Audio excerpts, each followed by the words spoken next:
നിങ്ങളുടെ ജീവിതത്തിൽ വളരെയധികം കഷ്ടപ്പെട്ട് അധ്വാനിച്ച് ഉണ്ടാക്കുന്ന പൈസ എന്തുകൊണ്ടാണ് ഒരിടത്ത് കൊണ്ടുപോയിട്ട് ഇൻവെസ്റ്റ് ചെയ്യേണ്ടത്? ഇൻവെസ്റ്റ്മെൻറ്റിൻ്റെ ആവശ്യകത എന്താണ്? എവിടെയൊക്കെ കൊണ്ടുപോയിട്ട് പൈസ ഇൻവെസ്റ്റ് ചെയ്യാൻ സാധിക്കും? ഏത് തരം ഇൻവെസ്റ്റ്മെൻറ്റ് ചെയ്താലാണ് ഏറ്റവും കൂടുതൽ റിട്ടേൺസ് കിട്ടുക? ഈ കാര്യങ്ങളാണ് ഇന്നത്തെ വീഡിയോയിൽ ഞാൻ നിങ്ങളുമായിട്ട് ഡിസ്കസ് ചെയ്യാൻ പോകുന്നത്. എൻ്റെ പേര് സത്യാശങ്കർ എന്നാണ്. ആദ്യമായിട്ടാണ് നിങ്ങൾ ഈ ചാനൽ കാണുന്നെങ്കിൽ സബ്സ്ക്രൈബ് ചെയ്തേക്കുക, തൊട്ടടുത്തുള്ള ബെൽ ബട്ടൺ എനേബിൾ ചെയ്യുക. ഈ വീഡിയോ ഇഷ്ടപ്പെടുകയാണെങ്കിൽ മറ്റുള്ളവരിലേക്ക് ഷെയർ ചെയ്തെത്തിക്കുക. എന്ത് സംശയമുണ്ടെങ്കിലും കമൻറ്റ് ബോക്സിൽ അറിയിക്കുക. വീഡിയോയിലേക്ക് കിടക്കാം. ഞാനിതൊരു സീരീസ് ഓഫ് വീഡിയോസ് ആയിട്ടാണ് പ്ലാൻ ചെയ്തിരിക്കുന്നത്. ഈ കോഴ്സ് ഡിസൈൻ ചെയ്തിരിക്കുന്നത് ഞാനല്ല. ഇന്ത്യയിൽ പേഴ്സണൽ ഫിനാൻസ് ആൻഡ് സ്റ്റോക്ക് മാർക്കറ്റിനെ കുറിച്ച് പഠിക്കണമെങ്കിൽ ഉള്ളതിൽ ഏറ്റവും നല്ല റിസോഴ്സ് എന്ന് പറഞ്ഞാൽ സെറോദ വാഴ്സിറ്റിയാണ്. ഇത് ഫ്രീ ആണ്, ഓപ്പൺ സോഴ്സ് ആണ്. സൈനപ്പ് ചെയ്യേണ്ടതില്ല, സൈൻ ഇൻ ചെയ്യേണ്ടതില്ല. നമ്മൾ പോകുന്നു, പഠിക്കുന്നു, എല്ലാ കാര്യങ്ങളും മനസ്സിലാക്കുന്നു. ഇപ്പം ഒട്ടേറെ financial influencers, especially millennials, personal financial journey start ചെയ്തത് തന്നെ സെറോദ വാഴ്സിറ്റിയിൽ നിന്നുമാണ് എന്നുള്ള കാര്യം ഒരു ഓപ്പൺ ആയിട്ട് എഗ്രി ചെയ്തിട്ടുണ്ട്. ആ സെയിം സെറോദ വാഴ്സിറ്റിയിൽ നിന്നുള്ള കാര്യങ്ങളാണ് ഞാൻ നിങ്ങൾക്ക് പഠിപ്പിച്ചു തരാൻ പോകുന്നത്. ഈ സെറോദ വാഴ്സിറ്റി ഇംഗ്ലീഷിലും ഹിന്ദിയിലും കണ്ടന്റ് അവൈലബിൾ ആണ്. ഇതിലേക്കുള്ള ലിങ്ക് താഴെ ഞാൻ ഡിസ്ക്രിപ്ഷനിൽ കൊടുത്തിട്ടുണ്ട്. നിങ്ങൾക്ക് വേണമെങ്കിൽ ചെക്ക് ചെയ്തിട്ട് വേണമെങ്കിൽ വായിച്ച് പഠിക്കാം. പക്ഷേ നമ്മളിവിടെ ചെയ്യാൻ പോകുന്നത് സെറോദ വാഴ്സിറ്റിയിൽ അവർ സ്ട്രക്ചർഡ് ആയിട്ട് കൊടുത്തിരിക്കുന്ന കണ്ടന്റ് അതേ ഫോർമാറ്റിൽ, അതേ ഓർഡറിൽ ഓരോ കാര്യങ്ങളും മലയാളത്തിൽ നിങ്ങൾക്ക് പഠിപ്പിച്ചു തരാൻ പോവുകയാണ്. അതാണ് ചെയ്യാൻ പോകുന്നത്. ഈ ഫിനാൻഷ്യൽ ലിറ്ററസി എന്നുള്ള കാര്യം വളരെയധികം ഇമ്പോർട്ടൻ്റ് ആണ്. ഈ കാര്യം എല്ലാവരും മനസ്സിലാക്കണം. സ്റ്റോക്ക് മാർക്കറ്റ് എന്താണ്, പേഴ്സണൽ ഫിനാൻസ് എന്താണ്, എങ്ങനെ പൈസ കൂട്ടാൻ പറ്റും, നമ്മൾ പൈസ വെറുതെ വെച്ചുകൊണ്ട് കാര്യമില്ല, ഇൻവെസ്റ്റ് ചെയ്യണം. അപ്പോൾ എന്താണ് ഇൻവെസ്റ്റ്മെൻറ്റ്, എങ്ങനെ ചെയ്യാൻ തുടങ്ങിയ കാര്യങ്ങൾ നമുക്ക് വിശദമായിട്ട് നോക്കാം. അപ്പോൾ ഏറ്റവും ആദ്യം എന്തുകൊണ്ട് നമ്മൾ ഇൻവെസ്റ്റ് ചെയ്യുന്നു എന്ന് അറിയാൻ വേണ്ടി നമ്മളൊരു കാര്യം മനസ്സിലാക്കാം. നിങ്ങൾക്ക് ഒരു 30 വയസ്സാണ് പ്രായം എന്ന് കരുതിക്കോളൂ. നിങ്ങളുടെ മന്ത്ലി ഇൻകം എന്ന് പറഞ്ഞാൽ 50,000 രൂപയാണ്. അപ്പം ഇയർ ഓൺ ഇയർ നിങ്ങൾക്ക് 10% വെച്ചിട്ട് ഹൈക്ക് ഉണ്ടാകുന്നുണ്ട്. അതേസമയം ഇൻഫ്ലേഷൻ റേറ്റ് എന്ന് പറഞ്ഞാൽ 8% ആണെന്നും കൂടി കരുതുക. ഇൻഫ്ലേഷൻ റേറ്റ് എന്ന് പറഞ്ഞാൽ ഇന്ന് 100 രൂപയ്ക്ക് കിട്ടുന്ന, ഈ വർഷം 100 രൂപയ്ക്ക് കിട്ടുന്ന സാധനം അടുത്ത വർഷം 109 രൂപയാകും. 8 to 9% ഇപ്പോൾ ഇൻഫ്ലേഷൻ റേറ്റ്. നിങ്ങളുടെ സാലറി 10% വെച്ച് ഹൈക്ക് ആകുന്നുണ്ട്. അപ്പോൾ എല്ലാ കമ്പനിയിൽ നിന്നും അങ്ങനെ കിട്ടിക്കൊള്ളുന്നില്ല. നിങ്ങളെ കമ്പനിയിൽ അങ്ങനെ കിട്ടുമെന്ന് വിചാരിക്കാം. അപ്പോൾ നിങ്ങൾക്ക് ഈ കിട്ടുന്ന പൈസയിൽ ഏറ്റവും ആദ്യത്തെ വർഷം കിട്ടുന്നത് ഈ 50,000 രൂപ പെർ മന്തിൽ 30,000 രൂപ നിങ്ങളുടെ എക്സ്പെൻസസിന് വേണ്ടി മാറ്റി വയ്ക്കുന്നു. 30,000 രൂപ എക്സ്പെൻസിലേക്ക് മാറ്റി വെച്ച് കഴിഞ്ഞാൽ ബാക്കി വരുന്നത് 20,000 രൂപയാണ്. ഈ 20,000 രൂപ നിങ്ങൾ ഒന്നും കൊണ്ടുപോയി ഇൻവെസ്റ്റ് ചെയ്യുന്നില്ല.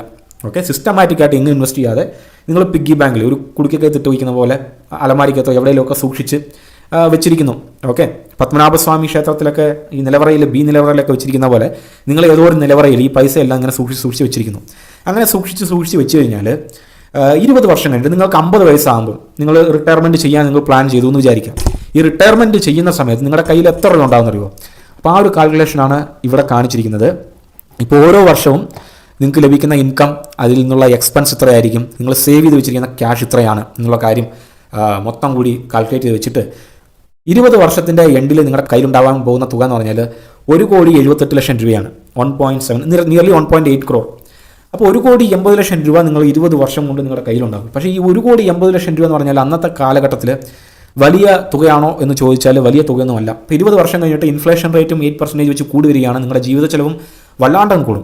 ആ ഒരു ടൈമിൽ ഈ ഇൻഫ്ലേഷൻ റേറ്റും മറ്റ് എക്സ്പെൻസസും എല്ലാം കൂടി കണക്കിലെടുത്തിട്ട് ഈ 1.8 crore rupees വെച്ച് നിങ്ങൾ എത്ര നാളും കൂടി നിങ്ങളുടെ ജീവിതം മുന്നോട്ട് കൊണ്ടുപോകാം എന്നുള്ളൊരു കാൽക്കുലേഷൻ ഉണ്ട്. ഈ രീതിയിൽ 50 വയസ്സിൽ നിങ്ങൾ റിട്ടയർ ആയി കഴിഞ്ഞാൽ ഒരു 8 വർഷം കൂടിപ്പോയി കഴിഞ്ഞാൽ ഒരു 8 വർഷം കൂടി ഈ ഒരു തുക കൊണ്ട് നിങ്ങളുടെ ജീവിതം കഴിച്ചു കൂട്ടാം.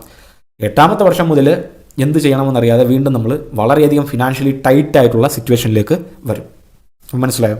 അപ്പോൾ നമ്മൾ ചെയ്യുന്ന കാര്യം, നമ്മൾ പൈസ സൂക്ഷിച്ച് വെച്ചു, നല്ല കാര്യമാണ്. പക്ഷേ ആ പൈസ സൂക്ഷിച്ച് വെച്ചത് കൊണ്ട് നമ്മുടെ റിട്ടയർമെൻറ്റിന് ശേഷം ഒരു 8 വർഷത്തിനപ്പുറം നമുക്ക് നമ്മുടെ ലൈഫിനെ സ്മൂത്തായിട്ട് കൊണ്ടുപോകാൻ സാധിക്കുന്നില്ല. അപ്പം അങ്ങനെയുള്ളപ്പം ഇതൊരു നല്ല മോഡ് ഓഫ് ഇൻവെസ്റ്റ്മെൻ്റ് അല്ലേ? അങ്ങനെയാകുമ്പോൾ സിസ്റ്റമാറ്റിക്കായിട്ട് ഇൻവെസ്റ്റ് ചെയ്യാനുള്ള വഴികൾ ഏതൊക്കെയാണ് എന്നുള്ള കാര്യം നമുക്ക് നോക്കാം. സിസ്റ്റമാറ്റിക്കായിട്ട് ഇൻവെസ്റ്റ് ചെയ്യാനുള്ള വഴികൾ എന്ന് പറഞ്ഞാൽ ഏറ്റവും ആദ്യം ഫിക്സ്ഡ് ഇൻകം സ്ട്രീംസ് ആണ്. ഫിക്സ്ഡ് ആയിട്ട് ഇൻകം വന്നുകൊണ്ടിരിക്കുന്ന ചില സ്ട്രീംസ് ഉണ്ട്, അത്. പിന്നെ രണ്ടാമത്തേത് ഇക്വിറ്റി എന്നുള്ളതാണ്. മൂന്നാമത്തേത് റിയൽ എസ്റ്റേറ്റ് ആണ്. നാലാമത്തേത് കൊമോഡിറ്റീസ് ആണ്. ഇതിൽ ഏറ്റവും ആദ്യം ഫിക്സ്ഡ് ഇൻകം ഇൻസ്ട്രുമെൻറ്റ്സ് ഏതൊക്കെയാണെന്ന് നോക്കാം. അതിൽ എങ്ങനെ പൈസ ഇൻവെസ്റ്റ് ചെയ്യാം, അതിൽ നിന്ന് എത്ര റിട്ടേൺ കിട്ടുന്ന കാര്യം നോക്കാം. ഫിക്സ്ഡ് ഇൻകം ഇൻസ്ട്രുമെൻറ്റ്സ് എന്ന് പറയുമ്പോൾ നമുക്ക് ബാങ്കിൻ്റെ ഫിക്സ്ഡ് ഡെപ്പോസിറ്റ് ആണ് എല്ലാവരുടെയും, വളരെ ഫേമസ് ആയിട്ടുള്ള എല്ലാവരുടെയും മൈൻഡിൽ വരുന്നത്. പിന്നെ ബോൺസ്, ഇപ്പം ഗവൺമെൻറ് ഓഫ് ഇന്ത്യ ഇഷ്യൂ ചെയ്യുന്ന ചില ബോൺസ് ഒക്കെ ഉണ്ട്. അതിലേക്ക് എല്ലാ സാധാരണക്കാരെല്ലാം ബോൺസിലേക്കൊക്കെ ചിലപ്പോൾ ഇൻവെസ്റ്റ് ചെയ്ത് കൊള്ളണമെന്നില്ല. അപ്പോൾ ഫിക്സ്ഡ് FD ആണ് എല്ലാവരുടെയും മൈൻഡിലേക്ക് ഏറ്റവും ആദ്യം വരിക, ഫിക്സ്ഡ് ഡെപ്പോസിറ്റ്. ഈ ഫിക്സ്ഡ് ഡെപ്പോസിറ്റിൽ ഇപ്പോൾ എത്ര പെർസെൻറ്റേജ് ആണ് വരുന്നത് എന്നുള്ള കാര്യം നോക്കിക്കഴിഞ്ഞാൽ ആവറേജ് 5 to 6% ആണ് ഫിക്സ്ഡ് ഡെപ്പോസിറ്റിൽ നമുക്ക് ഇൻകം വരുന്നത്. അപ്പോൾ ഈ 5 to 6% ഇയർലി നമുക്ക് ഇൻട്രസ്റ്റ് കിട്ടിക്കൊണ്ടിരിക്കുന്ന രീതിയിൽ നമ്മൾ ഇൻവെസ്റ്റ് ചെയ്ത് കഴിഞ്ഞാൽ നമുക്ക് എത്ര ഉണ്ടാക്കാൻ പറ്റുമെന്നറിയോ? നമ്മൾ 20 വർഷം കഴിഞ്ഞിട്ട് ഉണ്ടാക്കാൻ പോകുന്ന പൈസ എന്ന് പറഞ്ഞാൽ ഇച്ചിരി കൂടി നമ്മൾ ജനറലൈസ്ഡ് ആയിട്ട് 9% per annum എന്ന് നോക്കിയാൽ പോലും 3.3 crores ആണ്. പക്ഷേ ഈ 3.3 crore നമുക്ക് കിട്ടുകയില്ല. കാരണം ഈ 9% പെർ ആനം ഫിക്സ്ഡ് ഡെപ്പോസിറ്റിൽ എല്ലാ ബാങ്ക്സും തരികയല്ല. ഫിക്സ്ഡ് ഇൻകം നമുക്ക് തരുന്നതിൽ ഏറ്റവും ബെസ്റ്റ് ചില ബോൺസ് ആണ്, കോർപ്പറേറ്റ് ബോൺസ് ഒക്കെയാണ്. ഇവർ നമുക്ക് തരുന്ന ഇൻട്രസ്റ്റ് റേറ്റ് എന്ന് പറഞ്ഞാൽ ആവറേജ് 9% പെർ ആനം എന്നാണ്. ഇതിൻ്റെ പ്രത്യേകത, നമ്മൾ പൈസ കൊണ്ടുപോയിട്ട് കഴിഞ്ഞാൽ ഈ 9% ഫിക്സ്ഡ് ആണ്, നമുക്ക് ഉറപ്പായിട്ടും കിട്ടും, ഒരു റിസ്ക്കും ഇല്ല. അത് അതിൻ്റെ ഒരു പ്ലസ് പോയിന്റ് ആണ്. അപ്പോൾ നിങ്ങൾക്ക് കണ്ടാൽ മനസ്സിലായിട്ടുണ്ടാവും ഏതാണ്ട് ഇതിൻ്റെ ഇരട്ടിയോളം പൈസ അല്ലേ. ഒന്നും എവിടെയും ഇൻവെസ്റ്റ് ചെയ്യാതെ വെറുതെ കയ്യിൽ പൈസ വെച്ചിരുന്നതിൻ്റെ ഇരട്ടി പൈസയാണ് നമ്മൾ ഒരു ഫിക്സ്ഡ് ഡെപ്പോസിറ്റിൽ കൊണ്ടുപോയി പൈസ ഇട്ടപ്പോഴത്തേക്കും കിട്ടുന്നത്. ഇപ്പോൾ 3.3 crores. ഓക്കെ, പക്ഷെ അങ്ങനെ ആകുമ്പോൾ പോലും അതിലൊരു ട്വിസ്റ്റ് ഉണ്ട്. ഈ 3.3 crores എന്ന് പറഞ്ഞാൽ നമ്മൾ ഇവിടെ ഇൻഫ്ലേഷനെ ബീറ്റ് ചെയ്യുന്നില്ല. ഇൻഫ്ലേഷൻ ഇയർ ഓൺ ഇയർ നമുക്ക് 8% 9% വെച്ചിട്ട് സാധനങ്ങളുടെ ഹൈക്കും കൂടിക്കൊണ്ടിരിക്കുകയാണ്. അങ്ങനെ ആകുമ്പോൾ ആ ഒരു സെയിം ഇതാണ്, നമ്മൾ പൈസ ഒന്നും ഇവിടെ ഉണ്ടാക്കിയിട്ടില്ല എന്നുള്ളതാണ് സത്യം. Year on year inflation rate 8% ആകുമ്പം നമുക്ക് കിട്ടുന്ന ഫിക്സ്ഡ് ഡെപ്പോസിറ്റ് എന്ന റേറ്റും 8 to 9% ആകുമ്പം നമ്മൾ ടെക്നിക്കലി പ്രത്യേകിച്ച് ഒന്നും അധിക പൈസ ഒന്നും ഉണ്ടാക്കുന്നില്ല എന്നുള്ളതാണ് സത്യം. നമ്മൾ വെറുതെ പൈസ വെച്ചിരിക്കുമ്പോൾ നമ്മൾ ആക്ച്വലി മണി ലൂസ് ചെയ്യുകയാണ് ചെയ്യുന്നത്. ഫിക്സ്ഡ് ഡെപ്പോസിറ്റ് പോലെ 9% ഒക്കെ തരുന്ന ഫിക്സ്ഡ് ഡെപ്പോസിറ്റിൽ പോയി പൈസ ഇടുമ്പം നമ്മൾ കൂടുതലായിട്ട് അഡീഷണൽ ആയിട്ട് ഒരു പൈസ ഉണ്ടാക്കുന്നില്ല. നമ്മൾ ഇൻഫ്ലേഷന് കൃത്യമായിട്ട്, ഇൻഫ്ലേഷൻ 8%, ഇത് 8% എന്ന് പറയുമ്പം ആ സെയിം എമൗണ്ട് പൈസ ലൂസും ആകാതെ പൈസ ഉണ്ടാക്കുകയും ചെയ്യാതെ ആ സെയിം ലെവലിൽ നമ്മൾ പൈസ മെയിൻറ്റെയിൻ ചെയ്ത് കൊണ്ടുപോവുകയാണ് ചെയ്യുന്നത്. അടുത്ത ഇൻവെസ്റ്റ്മെൻറ്റ് ഐഡിയ എന്നുള്ളത് ഇക്വിറ്റിയാണ്. ഇക്വിറ്റി എന്ന് പറഞ്ഞാൽ ഷെയർ മാർക്കറ്റിൽ ഇൻവെസ്റ്റ് ചെയ്യുക എന്നുള്ളതാണ്. അപ്പോൾ ഷെയർ മാർക്കറ്റിൽ ഇൻവെസ്റ്റ് ചെയ്യുക എന്ന് പറയുമ്പോൾ എല്ലാവരും ഒരു നെഗറ്റീവ് ആയിട്ടുള്ള കാര്യമായിട്ട് തിങ്ക് ചെയ്യും. പക്ഷേ നമ്മൾ ഹിസ്റ്റോറിക്കൽ ഡേറ്റ പരിശോധിച്ച് കഴിഞ്ഞാൽ ഷെയർ മാർക്കറ്റ് എന്നുള്ളത് ഇന്നും ഇന്നലെ തുടങ്ങിയ കാര്യമല്ല, ഹിസ്റ്റോറിക്കലായിട്ട് പല വർഷമായിട്ടുള്ള ഒരു കാര്യമാണ്. ഇന്ന് നമ്മളൊരു സ്റ്റോക്കിൽ ലോങ് ടൈമിലായിട്ട് നമ്മൾ പർച്ചേസ് ചെയ്യുന്നു, ഇന്നത്തെ മാർക്കറ്റ് പ്രൈസിൽ പർച്ചേസ് ചെയ്തിട്ട് നമ്മൾ വിട്ടു ഒരു 10-15 വർഷത്തേക്ക് അത് നോക്കാതെ വിട്ടു കഴിഞ്ഞാൽ അതിന് ഉറപ്പായിട്ടും ഒരു CAGR, compound annual growth rate എന്നാണ് പറയുക. ഓരോ വർഷവും നമുക്ക് കിട്ടുന്ന ഇൻട്രസ്റ്റ് റേറ്റ് കോമ്പൗണ്ടഡ് ആയിട്ടാണ് അത് വരുന്നത്. ഏതാണ്ട് ആവറേജ് 15%. ഫിക്സ്ഡ് ഡെപ്പോസിറ്റ് ഏറ്റവും മികച്ച ബോണ്ട് വരെ നമുക്ക് തരുന്നത് 9% ആണ്. സ്റ്റോക്ക് മാർക്കറ്റിൽ ഇക്വിറ്റിയിൽ ലോങ് ടൈമിൽ നമ്മൾ ഇൻവെസ്റ്റ് ചെയ്ത് കഴിഞ്ഞാൽ, അതായത് ഇക്വിറ്റിയിൽ ഇന്ന് ഇൻവെസ്റ്റ് ചെയ്തിട്ട് 1 വർഷം കഴിഞ്ഞോ 2 വർഷം കഴിഞ്ഞോ 3 മാസം കഴിഞ്ഞിട്ടൊക്കെ എടുത്തു കഴിഞ്ഞാൽ ചിലപ്പോൾ നമുക്ക് ഇട്ട പൈസേക്കാളും കുറവായിരിക്കും ചിലപ്പം, മോസ്റ്റ് ഓഫ് ദ കേസസ് അല്ലേ. പക്ഷേ അത് ലോങ് ടൈമിലേക്ക് 10, 15, 20 വർഷമൊക്കെ നമ്മളിങ്ങനെ വിട്ട് കഴിഞ്ഞാൽ ലോങ് ടൈം പീരീഡിൽ എല്ലാ സ്റ്റോക്സിൻ്റെയും പൈസ അപ്പർ ട്രെൻഡിൽ പോയ ചരിത്രം മാത്രമേ ഉണ്ടായിട്ടുള്ളൂ. അപ്പം ഒരു ആവറേജ് CAGR 15% കാൽക്കുലേറ്റ് ചെയ്താൽ പോലും നമുക്ക് ഇതേ തുക 20,000 രൂപ പെർ മന്ത് എന്നുള്ളത് നമ്മൾ ഇൻവെസ്റ്റ് ചെയ്തുകൊണ്ടേ പോയി കഴിഞ്ഞാൽ 15% പെർ ആനമാണെങ്കിൽ പോലും 5.4 crore rupees, 5.4 കോടി രൂപ 20 വർഷം കൊണ്ട് നമ്മൾ ഉണ്ടാക്കിയിട്ടുണ്ടാവും. ഇത് മറ്റ് 2 സ്ട്രീംസിനെയും അപേക്ഷിച്ചിട്ട് വളരെ വളരെ വളരെ വലിയൊരു തുകയാണ്. അപ്പോൾ ഈ ഒരു പൈസ വെച്ചിട്ട് നിങ്ങൾക്കറിയാം 1.8 crore വെച്ചിട്ട് നമുക്ക് 8 വർഷം ചെയ്യാമെങ്കിൽ അത് കഴിഞ്ഞിട്ട് നമ്മൾ പ്രോപ്പറായിട്ട് ഇൻവെസ്റ്റ് ഒക്കെ ചെയ്ത് പോയി കഴിഞ്ഞാൽ നമുക്ക് ഈ പൈസ കൊണ്ട് കുറേയും കൂടി അധികം വർഷങ്ങൾ ജീവിക്കാൻ സാധിക്കും. ഇനി അടുത്ത ഓപ്ഷൻ എന്താണെന്നുള്ള കാര്യം നമുക്ക് നോക്കാം. അടുത്ത് നമ്മുടെ പൈസ കൊണ്ടുപോയിട്ട് ഇൻവെസ്റ്റ് ചെയ്യാൻ സാധിക്കുന്നത് റിയൽ എസ്റ്റേറ്റിലാണ്. ഇപ്പോൾ റിയൽ എസ്റ്റേറ്റ് എന്ന് പറയുമ്പോൾ സ്ഥലം വാങ്ങിക്കുക, വീട് വയ്ക്കുക തുടങ്ങിയ കാര്യങ്ങളാണ്. അപ്പോൾ ഈ സ്ഥലം വാങ്ങിക്കുന്നതിലും വീട് വയ്ക്കുന്നതിലും 2 വിധത്തിലാണ് നമുക്ക് ഇൻകം വരിക. ഒന്നാമത്, നമ്മൾ ഒരു 1 കോടി രൂപ കൊടുത്തിട്ട് ഒരു സ്ഥലം വാങ്ങിച്ചു കഴിഞ്ഞാൽ ഈ 1 കോടി രൂപയ്ക്ക് വാങ്ങിച്ച സ്ഥലം അതിൻ്റെ വാല്യൂ കുറച്ച് വർഷം 20 വർഷം കഴിഞ്ഞിട്ട് ചിലപ്പോൾ ചില കോടികൾ ആയിട്ടുണ്ടാവും അല്ലേ. അപ്പോൾ ആ രീതിയിലുള്ള ഇൻകം. പിന്നെ രണ്ടാമത്, നമ്മളൊരു വീടൊക്കെ വെച്ചിട്ട് റെൻറ്റിന് വിടുകയാണെങ്കിൽ അതിൽ നിന്ന് കിട്ടുന്ന വരുമാനം. റെൻ്റൽ ഇൻകം എന്നൊക്കെ പറഞ്ഞാൽ തീരെ കുറവാണ്. 2 to 3% മാത്രമേ റെൻ്റൽ ഇൻകം ആയിട്ട് നമുക്ക് എല്ലാ വർഷവും എക്സ്പെക്ട് ചെയ്യാൻ സാധിക്കുള്ളൂ. ഫോർ എക്സാമ്പിൾ, നമ്മൾ 1 കോടി രൂപയുടെ വീട് വെച്ച് കഴിഞ്ഞാൽ ഒരു വർഷം അതിൽ നിന്ന് നമുക്ക് പരമാവധി മേക്ക് ചെയ്യാൻ സാധിക്കുന്നത്, ഓണേഴ്സ് മേക്ക് ചെയ്യുന്ന പറഞ്ഞാൽ 1 കോടി രൂപയുടെ വീടിൽ നിന്ന് 2 ലക്ഷം രൂപ മുതൽ 3 ലക്ഷം രൂപ മാത്രമേ റെൻ്റൽ ഇൻകമായിട്ട് ലഭിക്കുകയുള്ളൂ.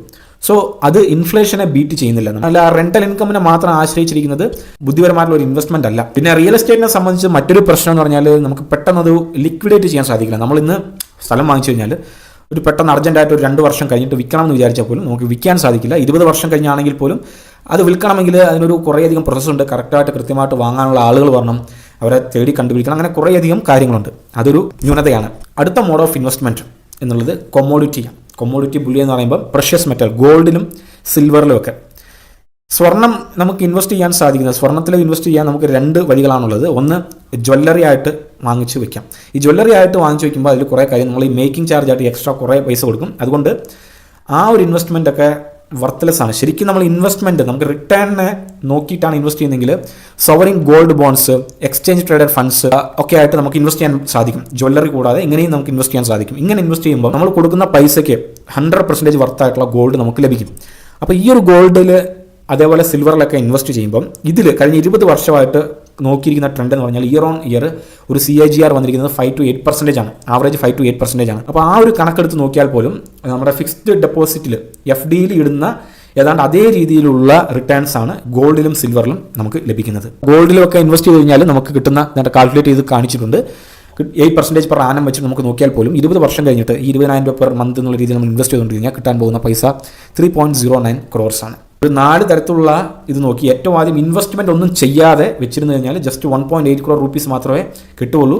ഇനി എവിടെയെങ്കിലുമൊക്കെ ഇൻവെസ്റ്റ് ചെയ്യുവാണെങ്കിൽ നമുക്ക് 2-3 തരത്തിലുള്ള ഇൻവെസ്റ്റ്മെൻറ്റ് ഉണ്ട് അല്ലേ.